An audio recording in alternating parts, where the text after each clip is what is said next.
Well, would you look at that? Season 5 is coming on March 12th, and we get to test it on the PTR in 2 days' time.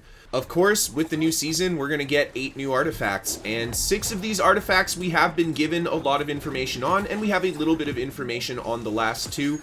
In this video, I'm going to be going over those artifacts, talking quickly about my thoughts about them, especially regarding the impact in PvP that they will have, and we'll talk about a few other nice changes that are coming to the game as well.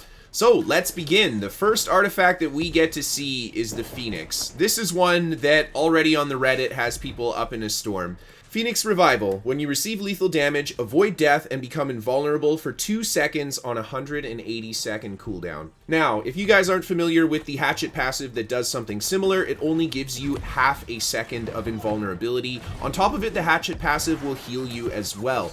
So, 2 seconds of invulnerability is a really long time, and it is definitely something that can be abused by a good player. So this is an item that I personally think is going to be very strong. We'll see how good it actually is when we get to play against it on the PTR, but yeah, I got my eyes on this one for sure. Something I did want to note here too is that it has Defile on it. Deal 2% more damage per debuff on the target. This is a new perk that we're seeing with this patch as well, and on top of it, quite a few of the artifact pieces actually have it. Next up, let's talk about Tempest Fury. This is the new Great Axe coming that is that spin-focused axe that they had kind of teased a few weeks back. It has momentum. Successful attacks gain 3% movement speed for 3 seconds, and it works on both weapons, stacking up to 10 times. So that's up to a 30% movement speed increase. And then you also get Endless Spin. Whirlwind spins an additional 10 times.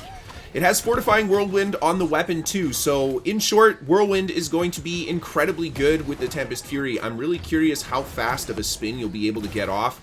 Keen speed's on this weapon as well, so it seems to be a very speed-focused Great Axe, and Great Axe is already very fast and good at chasing or getting away from things. So yeah, this could potentially be an incredibly good weapon for PvP. On top of it, something I want to mention is that you get that movement speed bonus on both weapons. That means you will have access to that movement speed bonus on a ranged weapon. I cannot stress enough how incredibly powerful something like that would be. Now, strength weapons don't have a ton of ranged options, but oh man, I'm sure someone will come up with something that will be very hard to catch. Now, for the new spear, we are getting Venom. The special ability for this artifact is Poison Tipped. Heavy attacks with either weapon cause poison, dealing 20% weapon damage for 5 seconds. Now, it's kind of unclear to me with this tooltip whether this is a dot or not, but I'm going to assume that this is a 20% weapon damage dot over 5 seconds, because that's normally how they would word a tooltip that is like that. And if that is the case, holy crap, 20% dot is insanely strong.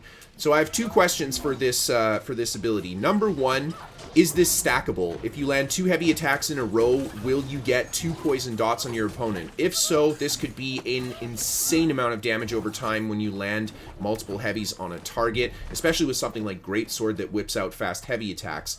And then, of course, there is the application of this dot to a ranged weapon. This is a huge worry for me, because you have something like bow players who love using spear as a back bar and love doing heavy attacks with their bow, and now they're getting this incredibly strong dot, just as strong as their poison shot dot, just not as long duration, stacking on top of everything else that they have. So yeah, this one is a little scary for me, kind of like Boltcaster. I don't love seeing things that make bow players stronger.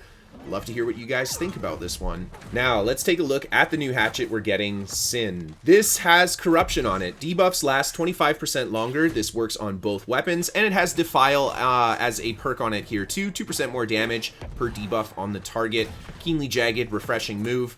Right off the bat, I gotta say Sin doesn't look too terribly impressive. That being said, there is a lot of debuffs that Hatchet has access to, and there are some pretty debuff heavy weapons out there like Void Gauntlet. It could give you some pretty interesting combinations here, but you've got to get creative with this guy. So I don't really have anything off the top of my head that I would want to use it for. Next up, we've got some new light armor boots, Creed Boots, and their special ability is Ambush. 15% more damage and 25% increased critical chance as long as you haven't hit the target within 20 seconds. This one, man, for PvP, I'm not sure how big an impact this will have. If you have multiple people shooting the same target at the same time, they could absolutely annihilate somebody. But if you have just one person shooting at a target, it's only that first shot that's going to get that increased amount of bonus damage. So Yeah, I think maybe for PvP, this one could be used for some kind of sniping kill squads, but outside of that, I don't really know what you would use this one for. Let me know what you guys think about this, of course. For the new Heavy Armor Artifact Gauntlets, we have got Gilly's Gravity Gauntlets, and they have charged on them. Whenever you take damage, you gain an Empower charge that increases the damage of your next attack by 3%, up to a max of 10 charges. And then it's got Health, Enchanted Ward, and Defile on it, which is kind of interesting to see Defile on an armor piece, a weapon, and a jewelry piece. I'm not sure if that's supposed to be right. We'll see what happens when we get on that PTR in 2 days, but yeah, this one doesn't seem too amazing. I mean, maybe for a tank and spank kind of setup in PvP where you're just bunkering down, taking a lot of hits, and then return with a massive smack from a great sword or hammer or great axe. But for the most part, yeah, I'd love to hear what you guys think, how you would use these, because again, I'm kind of at a loss on what I would want to do with them personally.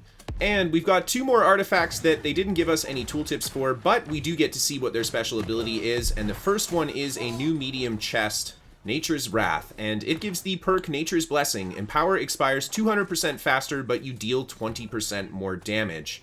Now, I'm very curious, does this count for Empower being up only, or do you get that 20% damage bonus all the time? This isn't worded super well, and I'll have to test when I get on the PTR, but I'm assuming this means when you have Empower up, you deal 20% more damage.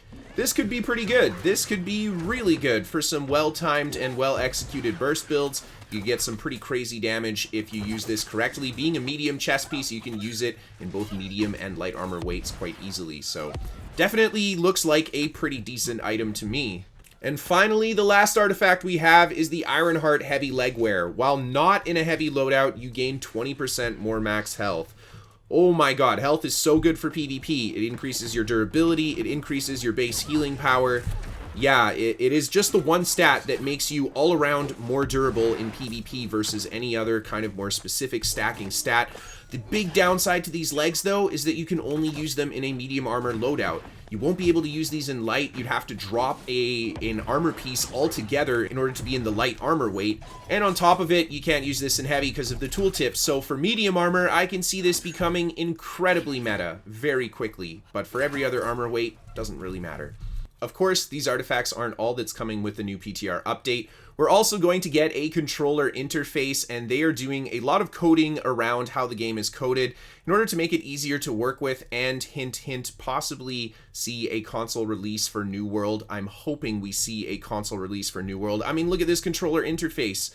X, Y, A, B. Yeah, that says everything I need to know. We are going to see this in console at some time in the future. On top of it, we now get mounts and OPR. That should be fun. Magnify has had some big changes. Magnify, you now select which stat you want it to magnify to, or you can just have it magnify to the highest, as you can see in this new interface here. And on top of it, respecs are reduced to 50 coins each. And something that's not flying under the radar for me, the upgraded combat and animation system changes. This is supposed to make performance feel better in high traffic areas with many players like Wars and OPR. I sure hope that it feels better. You know, I play a lot of OPR, so it's not so bad, but I know Wars can be incredibly laggy, and open world PvP, especially during races, can have a lot of performance issues too. So hopefully things feel a little bit smoother on the PTR and towards the actual launch of this patch.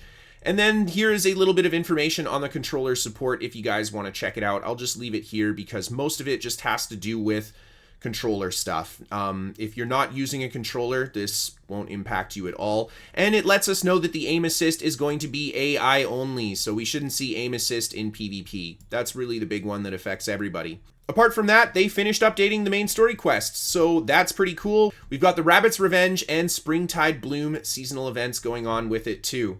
And that is all the big changes that I saw in those patch notes. I got a link to them down below if you guys want to give them a read yourself, but I would love to hear what you guys think about these changes. And there is a lot that I want to test on that PTR come Wednesday, so I'm pretty excited to go and just try some stuff out. I want to thank you guys so much for watching. Hope you enjoyed. Of course, if you want to catch me live, there's a link to my Twitch down below. Send in those clips for the New World Top 5 fights to Kristofer at pvpnewworld.com. A big thank you to our sponsor, ExpressVPN. They can help keep you safe on the internet, and you guys can get a deal with them thanks to the link down below. Thank you again to all of my patrons on Patreon for supporting the show, and thank you everybody just for tuning in and watching today. Let me know what y'all think, and look forward to a new video tomorrow. Have a good one, everybody.